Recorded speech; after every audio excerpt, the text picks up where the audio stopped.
YouTube. Here is a quick headstand tutorial.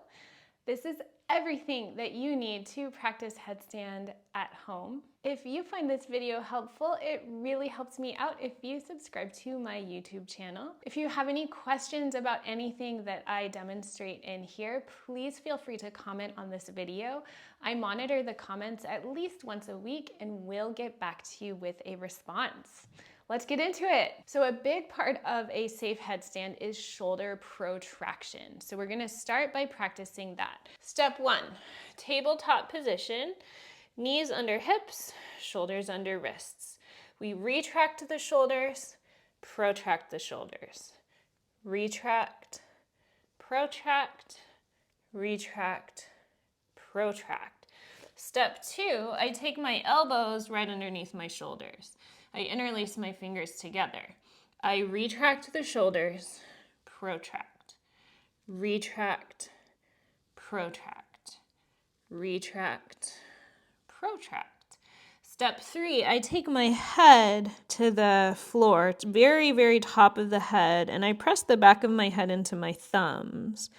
And then from here, I'm going to retract, protract, retract, protract. You'll notice that when you retract, it feels like you're shrugging your shoulders towards your ears. When you protract, it feels like there's more space between the shoulders and the ears. When you do a headstand, it's very important to protract the shoulders because then your forearms and your back are supporting the weight of your body. A headstand is not, you're not supposed to put hardly any weight in your actual head in a headstand. Mostly it goes into your forearms with support from your back muscles. The next thing that I would do is set my yoga mat up against a wall and practice headstand on the wall. So I start by measuring my feet so that I know about where I'm going to put my hands. And then from here, I'm going to interlace my fingers about where my heels were. I'm going to take my head to the mat, and I'm going to make sure that I can see my elbows in my peripheral vision. If my elbows are too wide, I won't have a good foundation. From here, I'm going to protract the shoulders. So don't shrug your shoulders into your ears. Really protract the shoulders. And then take one foot to the wall, and then the other foot to the wall. From here, start to straighten the legs so that you're in a pike position. And come to the very tippy toes. Maybe one foot floats up. And if one foot floats up, can you toe tap the other foot? So taking the toe off the wall and putting it back on. Yeah, and then just switching sides. So maybe the foot on the wall can tap off of the wall. And that's a really good place to be. And then taking both feet back down into this sort of L shape, coming just onto the tippy toes, maybe both toes can tap off the wall. This is a little bit harder. And then when you've had enough being upside down, just take the feet back to the mat and hang out in a child's pose for a minute, because it's a lot to be upside down like that. Once you're really comfortable working your headstand on the wall, you can start to face the wall. And facing the wall is just for security. Okay, so then I interlace my fingers. I'm not too close to the wall. I'm not going to really use it to balance if I don't have to. But it's there so that I don't fall backwards and hurt myself if I lose my balance. I start by protracting my shoulders. Then I tuck my toes, I come into a downward facing dog.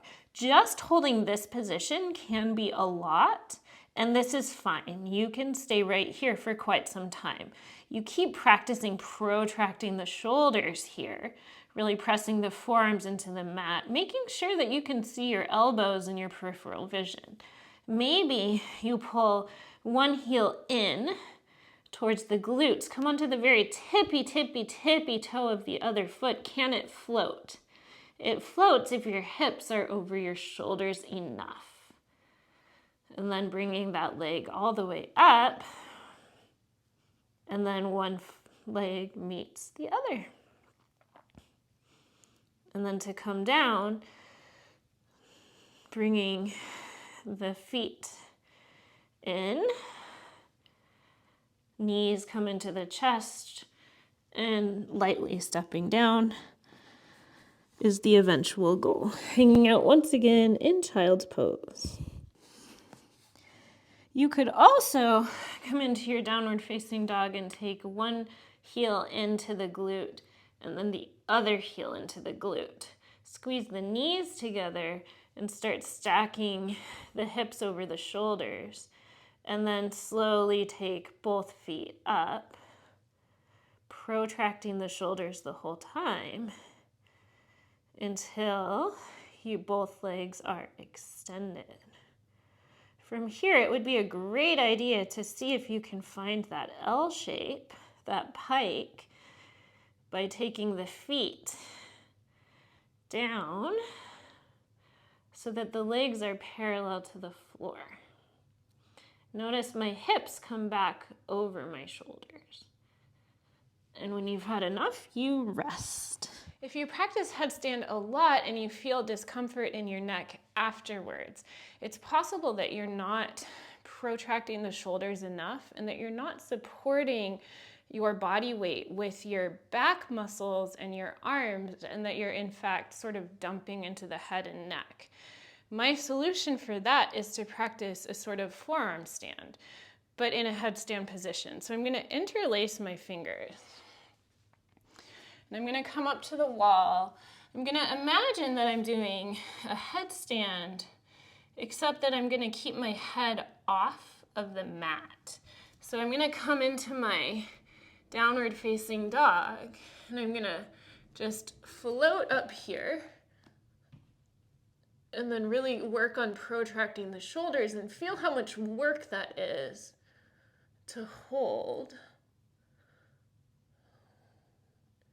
And so now the weight of my body, there's no way it can be on my head because my head is not down. When you've had enough, you come into child's pose. So hopefully that was helpful. We work a lot with retracting and protracting the shoulders. Then there's a few drills that you can do facing away from the wall. And then finally, once you're ready, you can practice your headstand facing the wall. If you're feeling discomfort in your neck, it is likely that your muscles aren't supporting you quite enough in the back, or that you're not pressing enough into the forearms, that you're not protracting the shoulders enough. And so in that case, you would try out that forearm stand with the headstand position and see how that goes. Always remember that yoga is a practice.